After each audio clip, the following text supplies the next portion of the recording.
ও বন্ধুরা, দেখবে এসো, আজকে বানাবো ডিমের টেবিল। তার জন্য নুন দিয়ে ডিমগুলোকে সেদ্ধ করে নিয়েছি, সেদ্ধ দিতে দিয়েছি। আর আলুটাও আমি নুন দিয়ে সিদ্ধ করেছি। এবার আমি সুতো দিয়ে কেটে নিলাম ডিমগুলো। কড়াইতে তেল দিয়ে লঙ্কা আর পেঁয়াজ সুন্দর করে ভেজে নিলাম, একটু নুনও দিয়ে দিচ্ছি। আলুটা বেশ করে রেখেছিলাম সেটাও দিয়ে দিলাম, ভাজা মশলা ওপর থেকে ছিটিয়ে দিলাম। ছিটিয়ে দিয়ে এবার আমি ডিমগুলোকে সুন্দর করে ওর মধ্যে দিয়ে দেবো। এখন আমি কর্নফ্লাওয়ার গুলাচ্ছি, কর্নফ্লাওয়ার আর ময়দা আর একটু নুন দিয়ে সুন্দর করে গুলেছি। এবার ডিমগুলো নিয়ে এসেছি, কর্নফ্লাওয়ারের গোলাটা নিয়ে এসেছি, বিস্কিটের গুঁড়ো নিয়ে এসেছি, সব একসাথে পাশাপাশি রেখে এবার আমি একটা পুরো লম্বা লম্বা ডিমের শেপে বানিয়ে নিলাম আলু দিয়ে।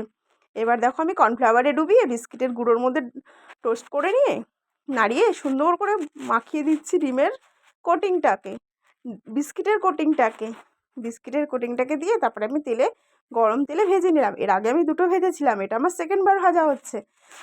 এটা কিন্তু ভাজতে ভাজতে আমার অনেকগুলো খাওয়া হয়ে গেছিলো। ভিডিওটা ভালো লাগলে লাইক কমেন্ট শেয়ার করো।